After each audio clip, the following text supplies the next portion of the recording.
ನಾಯಕ ಜಾತಿಯು ಪರಿಶಿಷ್ಟ ಪಂಗಡಕ್ಕೆ ಸೇರಿದ ದಿನದಿಂದ ವಿದ್ಯಾರ್ಥಿಗಳ ವರ್ಗಾವಣೆ ಪ್ರಮಾಣ ಪತ್ರ ಮತ್ತು ಟಿಸಿಗಳಲ್ಲಿ ಜಾತಿ ಕಾಲಂನಲ್ಲಿ ನಾಯಕ ಎಂದು ಬರುತ್ತಿದೆ. ಆದರೆ ಪರಿವಾರ ಮತ್ತು ತಳವಾರ ಪದಗಳನ್ನು ಪರಿಶಿಷ್ಟ ಪಂಗಡಕ್ಕೆ ಸೇರ್ಪಡೆಗೊಳಿಸಿದ ನಂತರ ನಾಯಕ ಜನಾಂಗದ ವಿದ್ಯಾರ್ಥಿಗಳ ವರ್ಗಾವಣೆ ಪ್ರಮಾಣ ಪತ್ರ ಮತ್ತು ಜಾತಿ ಕಾಲಂನಲ್ಲಿ ನಾಯಕ ಬದಲಾಗಿ ಪರಿವಾರ ತಳವಾರ ಎಂದು ತಪ್ಪಾಗಿ ಬರೆಯುತ್ತಿದ್ದು, ನಾಯಕ ಜನಾಂಗದ ಎಲ್ಲ ವಿದ್ಯಾರ್ಥಿಗಳ ಜಾತಿ ಕಾಲಂನಲ್ಲಿ ಕೇವಲ ನಾಯಕ ಎಂದಷ್ಟೇ ಬರೆಯಬೇಕು ಎಂದು ಕರ್ನಾಟಕ ರಾಜ್ಯ ಬೇಡರ ಸಮಿತಿ ಬೆಂಗಳೂರು ಗ್ರಾಮ ಘಟಕದ ನೀರಮಾನ್ವಿ ತಾಲೂಕು ಮಾನ್ವಿ ಜಿಲ್ಲಾ ರಾಯಚೂರು ಪದಾಧಿಕಾರಿಗಳಾದ ಭೈರತಿ ದೊರೆ, ಡೊಳ್ಳಯ್ಯ ನಾಯಕ್, ಆಂಜನೇಯ ನಾಯಕ್, ಜಲ್ಲಿ ಆಂಜನೇಯಪ್ಪ ಇವರು ಕ್ಷೇತ್ರ ಶಿಕ್ಷಣಾಧಿಕಾರಿಗಳಿಗೆ ಮನವಿ ಸಲ್ಲಿಸಿದರು. ತಪ್ಪಾಗಿ ಬರುತ್ತದೆ.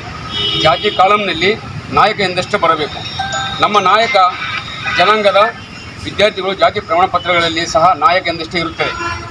ನಮ್ಮ ನಾಯಕ ಜನಾಂಗದ ವಿದ್ಯಾರ್ಥಿಗಳ ಜಾತಿ ಕಾಲಂನಲ್ಲಿ ನಾಯಕ ಜಾತಿಯವರಿಗೆ ಇನ್ಕ್ಲೂಡಿಂಗ್ ಪರಿವಾರ ತಳವಾರ ಪದಗಳನ್ನು ತೆಗೆದು ನಾಯಕ ಎಂದಷ್ಟೇ ಬರುವಂತೆ ಶಿಕ್ಷಣ ಇಲಾಖೆಯ ACATCನಲ್ಲಿ ಸರಿಪಡಿಸಲು ತಾವು ತಮ್ಮ ವ್ಯಾಪ್ತಿಗೆ ಬರುವ ಎಲ್ಲ ಶಿಕ್ಷಣ ಸಂಸ್ಥೆಗಳಿಗೆ ನಿರ್ದೇಶನ ನೀಡಬೇಕು. ಇದು ರಾಜ್ಯದ ಎಲ್ಲ ಇಲಾಖೆಯ ವರ್ಗಾವಣೆ ಪ್ರಮಾಣ ಪತ್ರಗಳಲ್ಲಿ ಇದೇ ರೀತಿ ಬರುತ್ತಿದ್ದು, ಮುಂದೆ ಇದು ಈ ವಿದ್ಯಾರ್ಥಿಗಳ ಭವಿಷ್ಯಕ್ಕೆ ಸಮಸ್ಯೆ ಆಗುತ್ತದೆ. ವಿದ್ಯಾರ್ಥಿಗಳ ಮುಂದಿನ ಭವಿಷ್ಯಕ್ಕೆ ಅಡ್ಡಿಯಾಗದಂತೆ ಈ ಸಮಸ್ಯೆಯನ್ನು ತ್ವರಿತವಾಗಿ ಪರಿಹರಿಸಿಕೊಡಬೇಕು. ನಾವು ಸಮಸ್ತ ಕರ್ನಾಟಕ ನಾಯಕ ಜನಾಂಗದ ಪರವಾಗಿ ತಮ್ಮಲ್ಲಿ ಸಮಾಜದ ಪರವಾಗಿ ವಿನಂತಿಸಿಕೊಳ್ಳುತ್ತೇವೆ. ವಂದನೆಗಳು.